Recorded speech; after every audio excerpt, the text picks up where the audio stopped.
Warahmatullahi wabarakatuh. Apa kabar anak-anak? Semoga selalu dalam keadaan sehat walafiat. Hari ini Ustazah akan menjelaskan tentang tema 4, subtema 4, hidup bersih dan sehat di masyarakat, pembelajaran 1.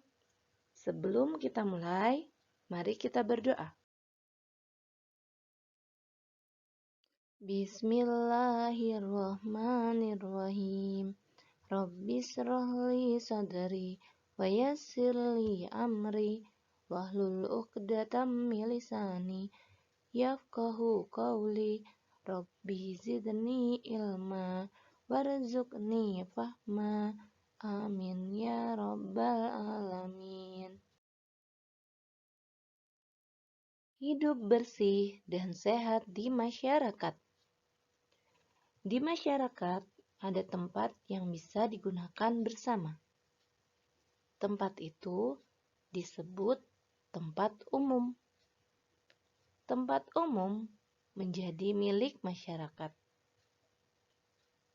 Contohnya adalah jalan raya, terminal, bandara, dan pasar.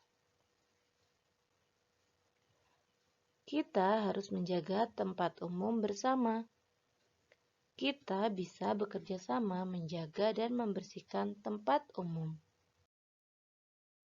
Selain tempat umum, di masyarakat terdapat juga fasilitas umum, yaitu sarana atau alat-alat yang disediakan untuk digunakan bersama dalam melaksanakan kegiatan sehari-hari. Fasilitas umum biasanya kita temukan di tempat-tempat umum, seperti tempat sampah, toilet umum, angkutan umum, halte bus, atau jembatan penyeberangan. Saat kita sedang menggunakan fasilitas umum, tentu kita juga harus memperhatikan kebersihan dan keamanannya. Nah, sekarang perhatikan cerita berikut ini. Di sini ada gambar pasar. Ya, apakah kalian pernah ke pasar? Jika pernah, siapakah yang bertanggung jawab membersihkan pasar? Ya, seluruh pengguna pasar seperti penjual dan pembeli. Apakah kita boleh membuang sampah sembarangan di pasar? Ya, tentu tidak boleh, karena pasar adalah tempat umum yang harus kita jaga kebersihannya. Apa yang terjadi jika para pengunjung membuang sampah sembarangan di pasar? Pasar akan menjadi kotor, banyak sampah berserakan, menjadi tempat tinggal kuman penyakit, udara menjadi tidak sedap, semua pengguna pasar merasa tidak nyaman. Jika kalian belum pernah ke pasar, boleh kalian coba bersama orang tua pergi ke pasar untuk melihat situasi di pasar. Ya, pasar adalah tempat umum yang sering didatangi oleh orang banyak untuk memenuhi kebutuhannya. Nah, setelah kita mengenal pasar, sekarang coba perhatikan cerita berikut ini. Kelas 2 mengadakan karya wisata ke Gembira Loka. Ustadz Bari, anak-anak harus jaga kebersihan di sini ya, buanglah sampah pada tempatnya. Arya berkata, kan ada banyak tanaman, jadi tidak kelihatan kalau ada sampah. Ustadz Bari menjawab, walaupun begitu, taman juga harus bersih agar asri dan indah dipandang. Nah, dari cerita berikut, apa yang dapat kita simpulkan? Kita dapat menyimpulkannya dengan menjawab pertanyaan di bawah ini.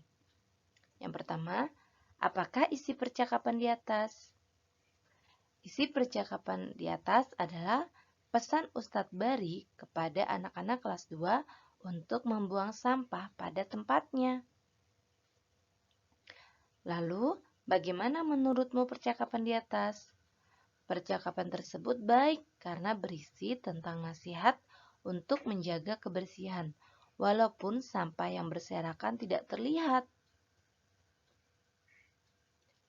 Apa yang terjadi jika para pengunjung tidak menjaga kebersihan?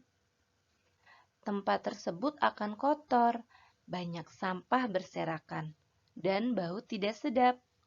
Pengunjung yang lain akan merasa tidak nyaman dan tidak betah berlama-lama di Gembira Loka.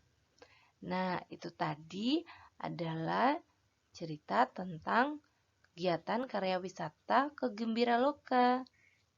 Dapatkah kalian mempraktekannya? Ayo belajar. Pohon menghasilkan oksigen. Pohon membuat udara segar. Pohon yang banyak membuat bumi kita segar dan sejuk. Hutan adalah tempat yang terdapat banyak pohon. Indonesia mempunyai banyak hutan. Hutan membuat lingkungan sejuk, nyaman, dan sehat. Hutan adalah paru-paru dunia. Hutan harus kita jaga kelestariannya. Hutan tidak boleh dibakar, ditebang sembarangan, dan dirusak. Hutan yang gundul membahayakan manusia.